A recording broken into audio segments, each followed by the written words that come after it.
should be able to see that there. We can. All right. Well, like Loretta said, my name is Ryan Baisley, and I have been gone from Columbus now for about coming up on 2 years. I was there with my wife, and I were there for a year. Met many of you. I see many new names now, so it's good to meet you. After leaving Columbus, I had the opportunity to go work at Ernst & Young and spent some time there doing some consulting work, and really had the opportunity to dive into security operations. And so this presentation today is really just some of the lessons learned from 2 organizations that I had the opportunity to work with that were really security operations focused. So just briefly, a quick intro about me. I am a husband, I am a father, I have 2 children.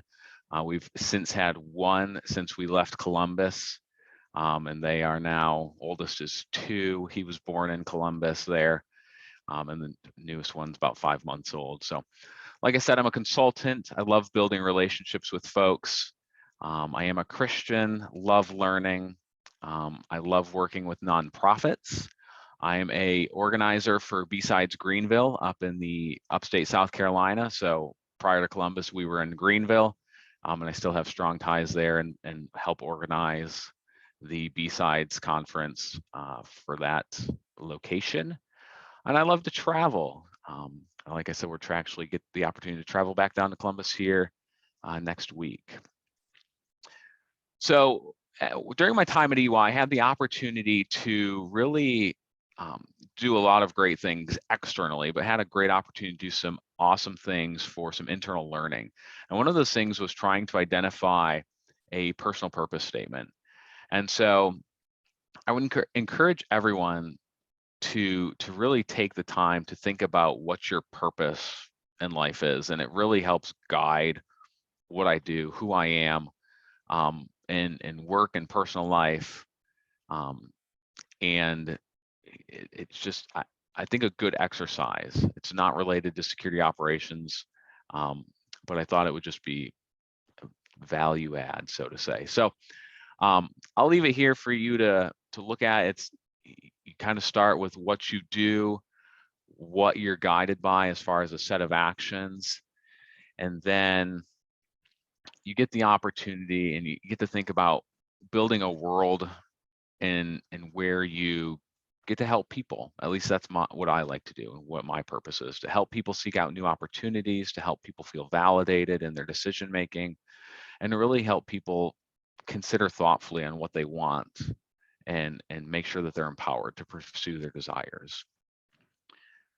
So that sets us up for our purpose today, and really it's threefold. We'd love to explore the lessons learned from security operations, share about life working in a security operations environment, and then encourage people to try SecOps.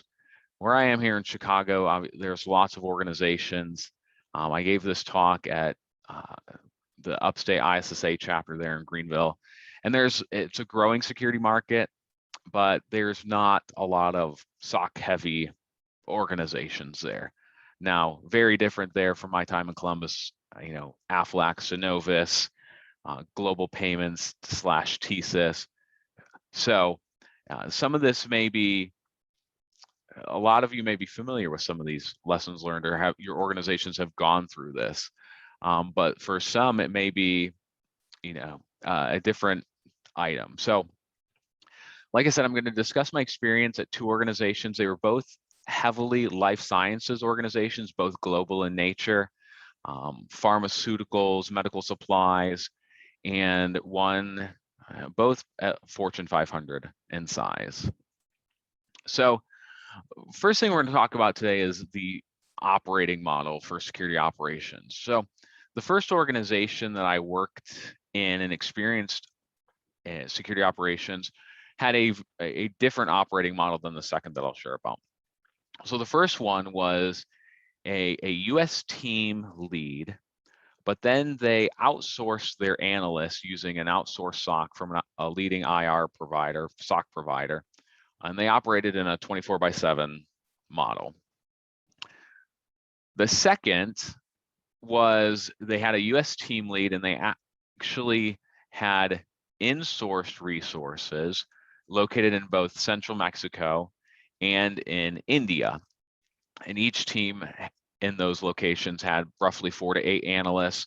Mexico covered roughly a 13-hour period. India was roughly a 14-hour period. So we had some overlapping coverage to go 24/7. And then they actually, it was broader than just security operations. This organization employed a global delivery center model, which I'd never worked with before, but found it really interesting because they had technical resources across IT, other parts of security, and other business functions that they were co-located together. So each group was able to work very dependently when issues came up with people in their locale. So when I started at the second organization, it was a 24/7 model as well. But after a few months, they started to have some retention issues, and they lost some employees, and they actually had to move back to 24/5. We lost that weekend coverage. So it was an interesting time, and there were some lessons learned there that I'll cover. But one of the big items was whether you're in-house or you're outsourced, both operating models can work.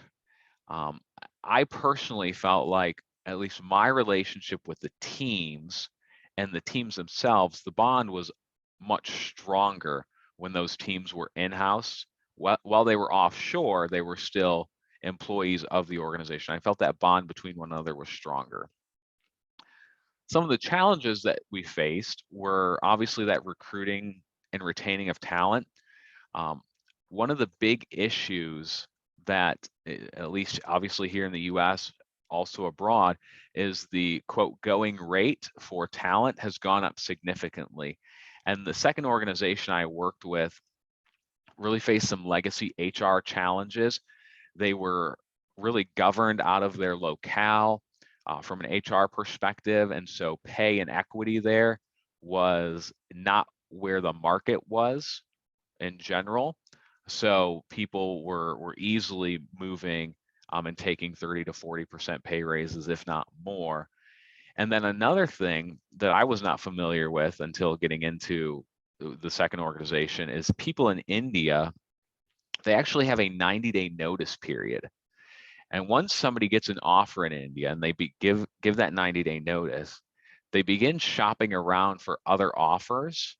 And it happens all the time that you think you have someone on the hook, they're coming in, they're in that 90-day period, and then you lose them because they have actually accepted a offer from another organization that is willing to pay them more. And this happens multiple times. So obviously you can see how that would create some challenges for organizations that are trying to keep and onboard new staff. The second lesson learned was the importance of having process. This is more of a second organization story where I was responsible for helping develop different playbooks that the organization wanted to build out. They didn't really have a lot of documentation previously. So we were responsible for building out triage playbooks, which were focused more on alerts, trying to weed out the noise, known behavior. And one of the things I found really helpful was we actually used OneNote to where we could keep a list of known behavior in the environment. We also kept a list of known malicious behavior. And then we would track and add stuff to that as business requirements changed. So they had an application in China that would always flag an alert in their EDR system. And there wasn't a way at the time to create an exception, but we knew once we saw that file path hash and it was listed in known behavior, we could just classify that very quickly and triage that out as a false positive. And then, like I said, we had that known malicious behavior was actually mapped to MITRE ATT&CK, and the analyst would review alerts against that.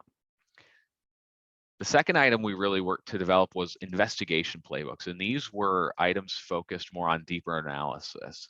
So we originally had set out to match each of these playbooks against Varus and the Verizon DBIR, but we realized that was way overkill for what the organization was trying to do.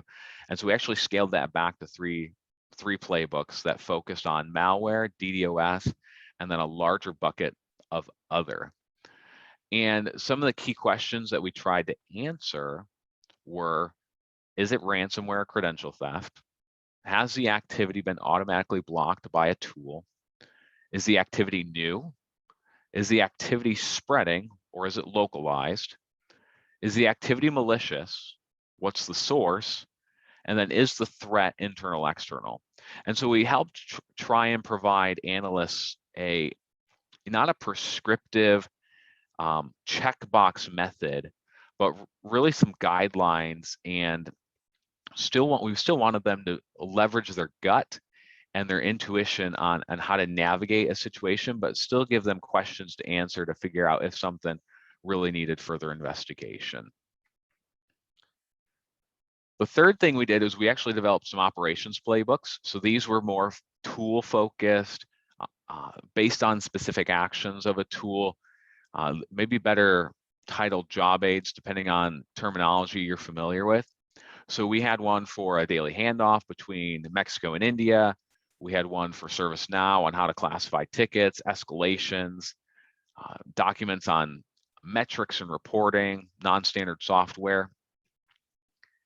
And then our final document bucket that we were really responsible for creating was items on threat hunts. And so this was searches performed on tools that were pretty specific. So we had a threat hunt for LOL bins, or living off the land binaries, and we would search these in the EDR platform, and we would try and find out, based on command line, what looked suspicious, what needed further investigation that may not have actually triggered an incident or an event.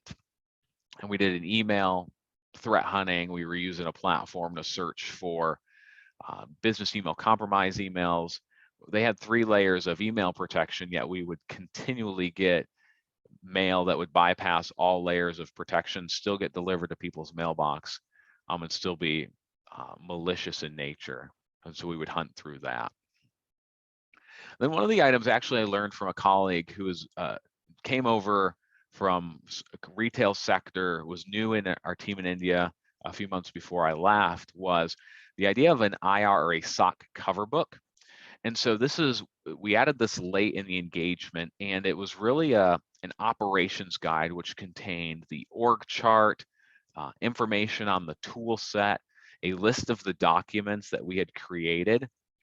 We had used Teams to kind of organize it, but this was just kind of a one-stop shop of where you could see all the information. It was really perfect for a new hire, or having a quick overview for a new person on where to access stuff, what was used, who the team was across vectors. Because, like I said, in this organization, they had a US lead, but in AD, an Active Directory, their managers were other people. So if you tried to look at the team lead, you couldn't see from an organizational perspective who actually was on the team.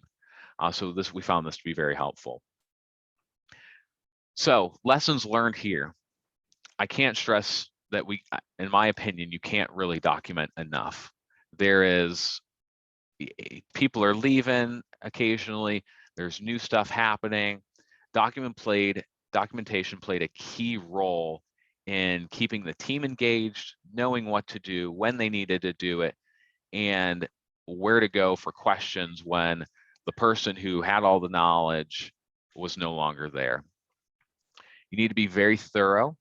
So need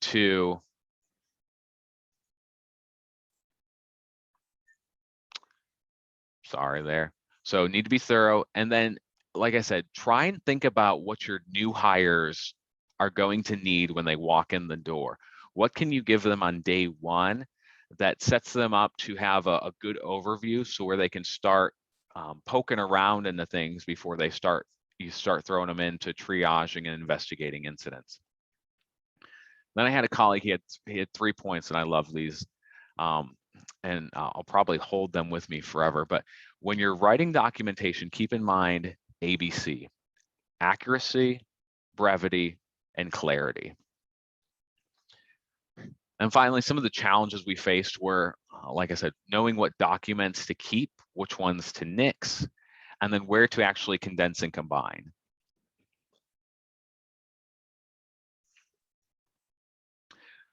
Third lesson learned revolves around the area of reporting and keeping track. So in the second organization, we had a couple processes that we had to follow. So we had major incidents, and one of the ways that we tracked major incidents, we continue to use ServiceNow, but ServiceNow really for us didn't provide leadership a good opportunity for updates in real time of what was going on. And so we again turned to OneNote. You could use other tools as well, but we used OneNote to, if something was bigger than normal, or if something was, you know, a ransomware incident, an abnormal event that took significant investigation time, that maybe compromised credentials, whatever it may be that was outside of what we called normal, we would start to develop a timeline on what happened. We keep this in OneNote. We start to write executive summaries of what was happening. And we would have decision logs if we were starting to pull in other teams. And we kept track of this all in OneNote. And then we would use these incident summaries to keep leadership up to date. So we would engage the CISO, we'd engage legal, and we would synthesize the super technical information into a paragraph, 2 paragraphs, to provide them the information they needed, and keep the team up to date, especially as we were going around the sun and somebody was working it potentially overnight. One of the other things we did to help keep track of everything was a daily handoff. So we had the 2 teams, and then each team had incidents and items from the day. And so we would track all of that to make sure that when the handoff came, anything that happened, say, in the India shift would move to the Mexico shift, and they would be able to follow up on that. And we would perform daily calls between the 2 teams to make sure that anything that needed an escalation or follow-up for certain time zones would be covered. Like I said, at this day and age, maybe it's obviously large organizations are going to have a ticketing system. Smaller organizations, in my opinion, a ticketing system of some kind is a must. ServiceNow, Sharewell, Jira, whatever you're using, those types of systems, they make metric reporting much easier. Going in and doing specific categories to be able to track specific information on what you're looking for and types of incidents, all helps you, develop metrics to be able to report upward. Standard naming conventions and how you're working tickets should also all be written out and tracked so that there's consistency on what we're doing. So what we did is, if we opened a ticket in ServiceNow, it would be basically an initial of the tool that the incident or detection came from. And then if it was a threat hunt, we would use a THR acronym so that we could go in on the end of the week and be able to report metrics by searching how many incidents came in through an easy search. And then we did a daily shift checklist. And so this would supplement the operations guide and the daily handoff. And so this gave guidance to the team as far as what to review daily, gave them a reminder of naming conventions, gave them instructions to make sure to call the hotline, checking on any relevant email inboxes, etc. And then we would finally consolidate all of that into a weekly status update for the director. We talk about HR and people highlights, development, review any new threat intel, IR items of interest, tool downtime, things like that, and then work through IT ops related issues. So lessons learned here is that much can happen over the course of a day, let alone a week, let alone a month. And so documenting all these items in a ticketing system or a handoff document in OneNote that keeps things in perpetuity over time. You can go back and review it. We would go back through days incidents, and if we had a specific executable that came up, when we'd see it, say in June, and then we would it'd come up again later in August, so it's maybe outside of the window of the EDR platform. We could search it in the OneNote and go back and see what happened, what system it was on, without necessarily having to dig super deep into the ticketing system, depending on how quirky the searching was in the ticketing system. And one of the other things that I learned was look for anomalous metrics. What is rare in your environment?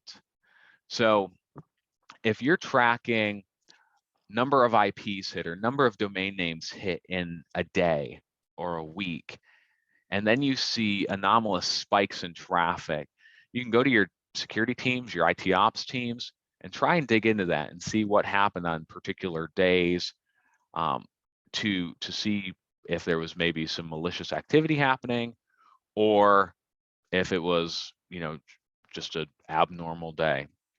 But if you don't track that in a system, it's really hard to gauge that flow over time. Some of the challenges we faced: people don't like updating and putting in extensive notes. And there were times where they would keep incident reports on their desktop. They wouldn't include them in the tickets. And so they'd finish on a Friday, then work till Tuesday. The Monday crew came in and nobody knew what to follow up. So making sure that all of that's in a place was a challenge we faced. And we really had to be consistent in our reminders that updates had to happen in the EDR platform, they had to happen in the ticketing system, and to put their incident reports in the ticketing system, and that they could always be updated later. Transition to operations. So this was a lesson I actually learned at the first organization, and we were doing a switch or a migration between two service providers. We were going from one MSSP to the other. And so when you're going through a migration like that, sometimes it's like, what needs to be tracked? And so we followed TOPS, or transition to operations. And what it entailed was, it was a simple Excel sheet, but it included a line item for each service offering or product that was being transitioned. And so we would track it based on 14 points. Once those 14 points were completed, then we would consider that done. So what does TOPS include? Architecture diagrams, wiring diagrams, IP URL login information, vendor information, admin manuals, big ones like how-to guides for common operations, health checks, break fixes, configuration and change management, patch management, service requests, and then user administration, quotes, vendor contact lists, backups at the time of the transition, in case anything went wonky between both organizations. We'd have a backup of it. We'd make sure we did functionality training, and we do some knowledge sharing between the two organizations. And then we'd made sure that any technology that had physical hardware or virtual hardware was onboarded into the monitoring software, because it made that transition between both organizations. And so how we approached a migration like this was really a 2 to 3 phase, depending on how you count it, plan. So we would do the planning aspect of it, where we're building the plan to transition. We identified what work products we're wanting to have, and then the transition. And the transition really consisted of 2 phases, where we would do what we called a passive parallel run. So both organizations, both MSSPs in this case, they were doing the same work simultaneously. So the alerts and the events, they were seeing both, and the primary was really working it. The existing or the new organization was really working it with some help from the organization that was phasing out. And then once we were ready to really kind of cut the cord, we moved into a stage of hypercare where that primary organization was covering everything. And that secondary organization was really there only on an as-needed basis if anything came up and there were still problems.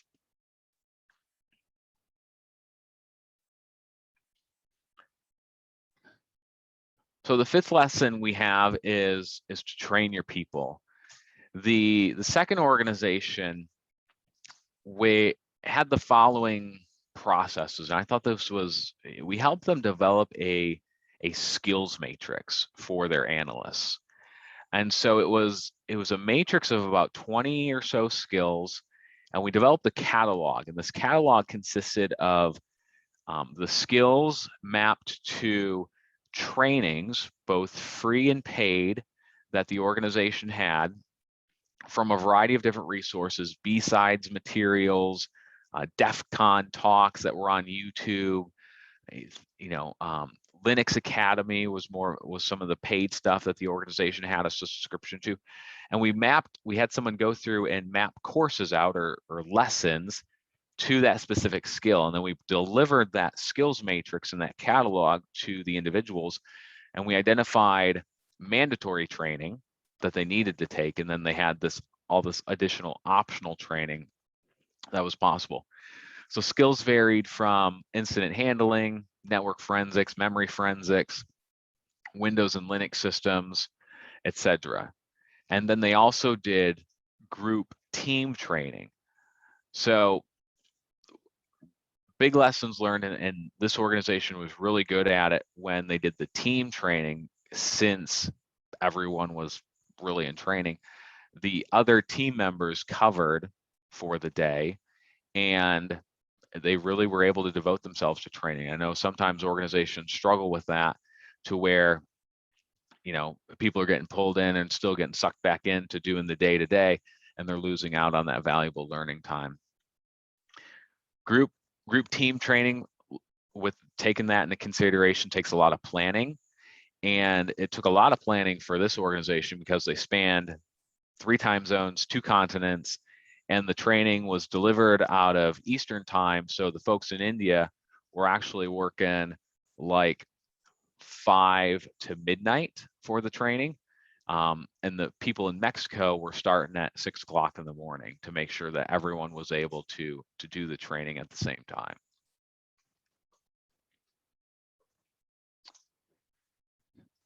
So number 6 is the life of the packet. And this was actually an opportunity and some education that I got when I was doing some internal initiatives, and learned this from a colleague who used to run the Cisco Talos SOC. And his vision of life of the packet was really a framework that he broke down into 3 sections: operational, tactical, and then strategic. And so for operational, what that meant was you map each data source that you have to an outcome. What do you hope to gain? So for instance, if you have network operations, you have your Cisco stuff, you have firewall data, you have router information, things like that. You have your IT operations, so your servers, you have your domain controllers. What information do you hope to gain out of that? You have your SOC, you have your endpoint detection, firewall logs showing network activity, Windows logs and logins showing who's accessing the network, what processes are running. Okay, so you map all that to what you hope to achieve, and then you move to the tactical. And that tactical is really, what is the time to detection? So you have to have that right data source, and then you have to map that to an individual's skill set. So they know, you have to have your firewall expert, you have to have your AD expert who understands the domain controller. Okay, so they have these data sources, they know what the data means. You have someone who knows how the data flows, where it's coming from, the in-depth details of what that is. Then you map that to the outcome. Okay, so going back to the NetOps, so you have your Cisco information. So you're getting IP address, port. You're from your domain controllers, you're getting DNS information, domain information, account information, maybe subnets from assets. And then SOC, your endpoints, you're getting host names, hashes, URLs. So you have all this information now, and now you move to the strategic part where really it's the time to mitigation. So this is where he had this phrase where you would automate the known responses as much as you could, and then you would investigate the unknown. So things that couldn't automatically be done, those were the items you really had to have your teams dig into. And then he finally had this saying of what are the vectors of threats. And I thought this to be helpful. He really said you only had 3 vectors. You have internal to internal attacks, you have internal to external attacks, or you have external to internal attacks. And I think if you keep those in mind, it really helps you shape and understand, what are the potential options of where a potential threat is coming from.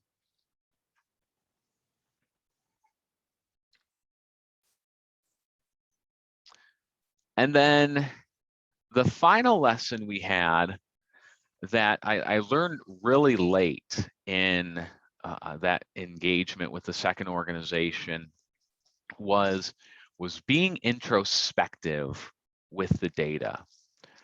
And what we learned was, what does the data tell us? What types of alerts were we getting? What hosts were receiving the alerts? Were they specific geographies that were receiving more alerts than others? Maybe which business units? And then trying to track that so to help determine if there were any trends.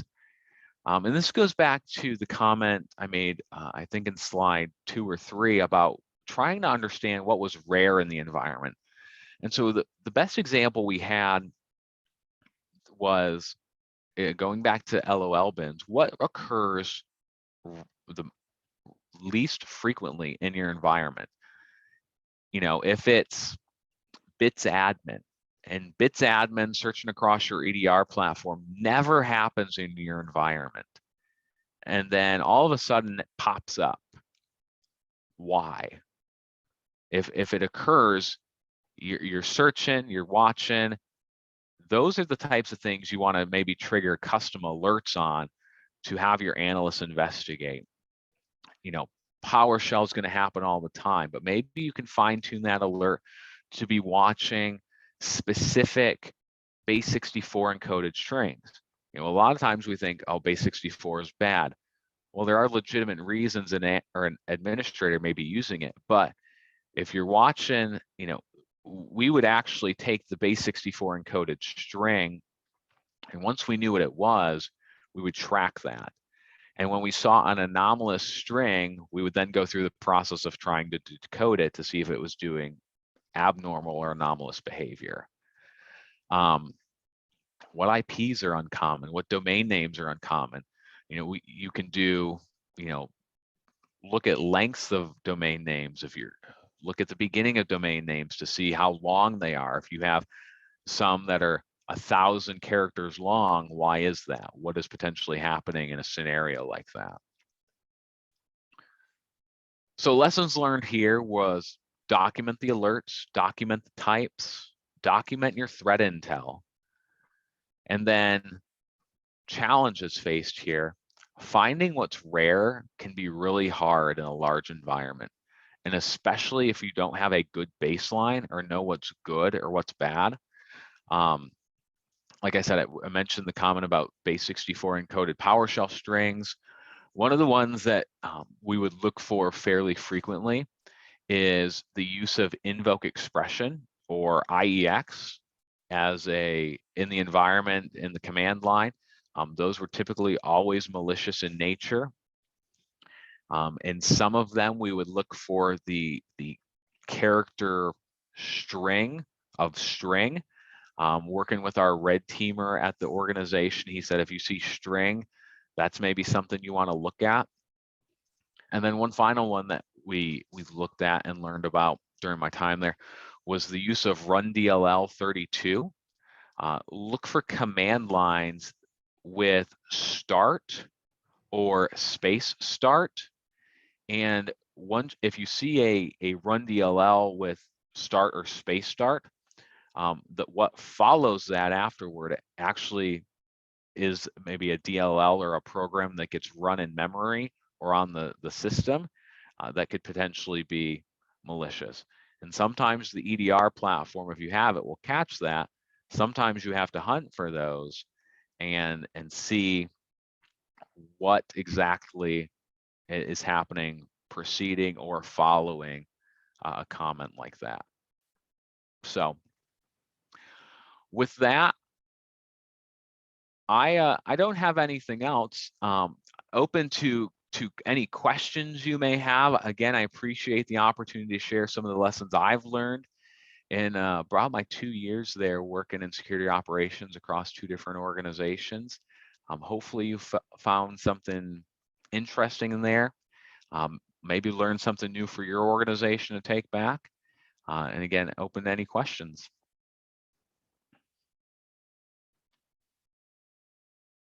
Hey, this is Jonathan. I've got a question. So you'd mentioned earlier in the presentation that you dealt with institutions with high turnover, and I don't think in this job market that's going to change in the near future. So do you have any tips for sharing institutional knowledge with new employees in an environment of high turnover? So I think it goes back to who carries the institutional knowledge. I mean, that is obviously one of the hardest things that organizations I think face with. When I was at the law firm prior to EY, super difficult because we had people who had been there 20 years who knew everything. And you always worry that those people would leave and they didn't have anything documented. So I think it goes back to that. You got to have and emphasize documenting as much as you can that you're not going to catch everything and you're not going to likely get them to document everything, but what you do get them to document could make a huge difference when that new person comes in. Now, if maybe you're onboarding a new person and that person with that institutional knowledge is still there, I think it behooves the organization well to do internal institutional knowledge team meetings where people start sharing some of that. And you probably have to come out and ask for it directly. People aren't going to just typically offer that up. Some people like to hold that very close to the chest. Others, maybe a little more forthcoming with it. So documentation, team meetings where people are sharing that knowledge. If those knowledge heavy people are still in the organization, if they've left, I think you might be struggling a little. Okay. And I'll let somebody else ask another question, but I got one more. So you were mentioning, living off land and looking through things like PowerShell. So yeah. Are you saying there that you have to do some correlation between activity and the source to reduce the noise? Because there's going to be things that you're capturing, data that you're capturing. I'm trying to understand if that was the point that you were making with regards to people using PowerShell and determining whether an event is something that your threat that you need to see as a threat. So in the case of PowerShell and base64 encoded strings, we had a very advanced, in my opinion, the best EDR platform. And so if a PowerShell script executed and it did include malicious base64 encoded strings that likely then called out to something to do a download, this EDR would typically catch that. However, there were other base64 encoded strings that were occurring in the environment that were typically just functions of the system. And since H base 64 encoded string is unique, you could track that on the regularly occurring executions of that. So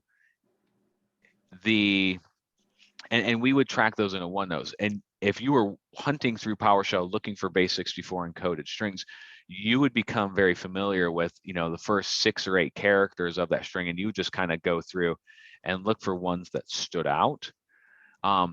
So we became accustomed to certain hosts executing certain base 64 strings. If we got an anomalous one, we would then use something like CyberChef from GCHQ and throw that into a decoder and see what it was actually doing to then verify if it was good or bad, and then document accordingly. And we would go back through, we would pivot on a host with that base 64 encoded string, maybe do a look back over 7 or 30 days. And if that thing popped up daily or at certain times in the day, we would notate that as well. Does that answer your question, John? It does, and I appreciate your sharing this information with us.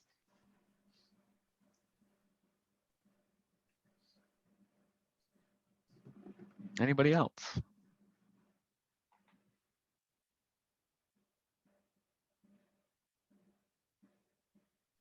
All right. Well, if you have any questions, you can find me on LinkedIn. It should be easy to find with many mutual connections there in the Columbus area. If you'd like to get together and have other questions, want to meet in person, like I said, I'll be there in a couple weeks. But with that, I'll turn it back over to Loretta. Thanks, Ryan. That was very interesting. And I guess most importantly, a few on this call were actually my support in our SOC area at Columbus State. So what we're having is a Nexus degree program, and some of those students are getting hands-on experience in our SOC area within our department. So what you were explaining was quite helpful and gave me a lot of ideas and things to put together to move forward with our SOC area. So thank you very much for your presentation. So if we don't have any other questions, I just let those that need CPE credits, if you need that, just get in touch with me or email me, and we'll get you that information for you. So thanks for joining us today, and we will see you the 3rd week in August at 5:30. Thank you. Bye all. Thank you. Bye. Thanks.